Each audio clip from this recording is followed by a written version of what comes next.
సంవత్సరాల తరబడి ఎన్ని మందులు వాడినా మీ మోకాల నొప్పులు తగ్గట్లేదా? ప్రాణ పెయిన్ క్లినిక్ లో అత్యాధునిక చికిత్స.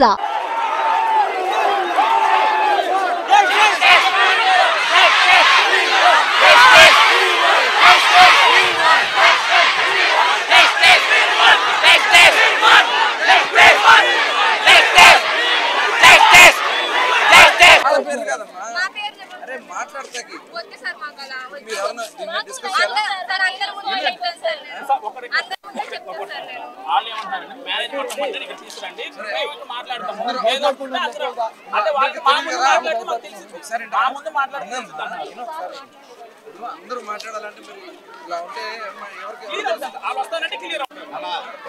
కింద పడిపోయినా దెబ్బలు తగ్గుతాయి.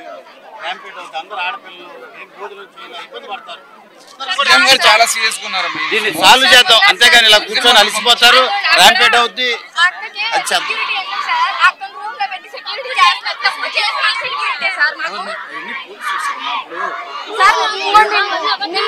నిన్న 4 నుండి సార్ తిండి దెబ్బలు ఉంటే వట్టి సార్ ఒక్కరు కూడా ఎంత భయపడుతున్నామో సార్. అసలు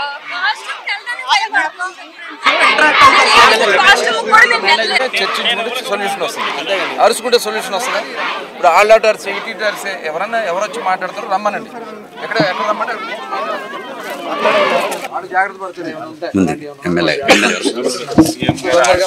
చాలా సీరియస్ తీసుకుంటారు, మీకు తెలిసిన విషయం కదా. ఎంత తొందరగా ఎంక్వైరీ చేస్తే మనకు బయటకు వస్తుంది, సాక్ష్యాలయం కూడా బయటకు వస్తుంది. ఇది బాగా పబ్లిక్ అయిపోయింది, అయింది కాబట్టి పబ్లిక్ అయింది. మీరు వచ్చారు, ఇంతకు వచ్చిన తర్వాత కూడా చాలా సీరియస్. మామూలుగా చాలా అంటే మనకి మహిళల్లో కూడా ఆడపిల్లలు ఉన్నారు, అది గుర్తుపెట్టుకుంటాం. అందరూ సప్రెస్ చేయాలని చాలా మంది నోట్లో వస్తుంది. సప్రెస్ కాదు, జస్టిస్ చేయాలనేది వస్తే త్వరగా అయిపోతుంది సార్. సప్రెస్ కాదు, జస్టిస్ చేయడం కోసం చాలా మంది వచ్చి సప్రెస్ చేయాలనే మాట మాట్లాడుతున్నారు. సప్రెస్ కాదు, జస్టిస్ చేయాలనే మాట. జస్టిస్ కోసం వాళ్ళతో మాట్లాడడం, వాళ్ళు చెప్పినవన్నీ రాసుకున్నారు. వాళ్ళకున్న భయాలన్నీ కూడా మనం క్లియర్ చేయడం జరిగింది.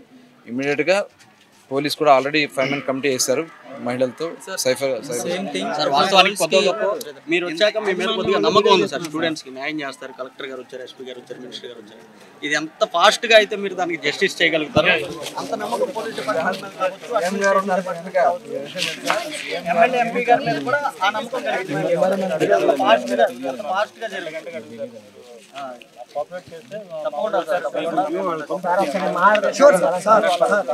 మీకు ఒక పాయింట్ చెప్పలేదు సార్. వాళ్ళు ఒక 3 పిల్లలకి డైరెక్ట్ గా ఒక వార్డెన్ గారు వచ్చి మా కెమెరా దొరికిందమ్మా అని చెప్పారంట. ఆ 3 పిల్లలు ఉన్నారు, చెప్పారు. ఎంక్వైరీ చేస్తారు. ఆమెను ఖచ్చితంగా మీరు బాగా ఎగ్జామిన్ చేయాలి. ఎవరైతే పద్మావతి గారిని వార్డెన్ గారిని పర్ఫెక్ట్ చేయాలి. అది మీరు ఇది ఇన్వెస్టిగేషన్ పూర్తి కాలేదనే ఒక మెసేజ్ మీరు పంపించాలి సార్ సొసైటీలోకి. ఏదైతే ఫేక్ న్యూస్ అని వెళ్ళిందో అలాగే ఇది ఫేక్ న్యూస్ కాదండి, దీనిపై విచారణ జరుగుతుంది. అక్కడ కొన్ని చెప్పారు తర్వాత అది ఇప్పుడు అంత సొసైటీ మొత్తం ఫేక్ న్యూస్ అని వెళ్ళింది, అందుకే ఇది ఇంత ఉధృతంగా మారింది. ఇది ఫేక్ న్యూస్ కాదు, దీనిపైన విచారణ జరుగుతుంది. కలెక్టర్ గారు వెళ్ళారు, ఎస్పీ గారు వెళ్ళారు, మినిస్టర్ గారు వెళ్ళారు, ఎమ్మెల్యేలు వచ్చారు. ఇది జరుగుతుంది. దీనిపైన ఇన్వెస్టిగేషన్ జరిగిన తర్వాతే రిజల్ట్ చెప్తామనే క్లారిటీ మీరు ప్రెస్ ద్వారా పంపించాలి సార్. ఇది మోస్ట్ ఇంపార్టెంట్. అవును సార్, ఓకే సార్.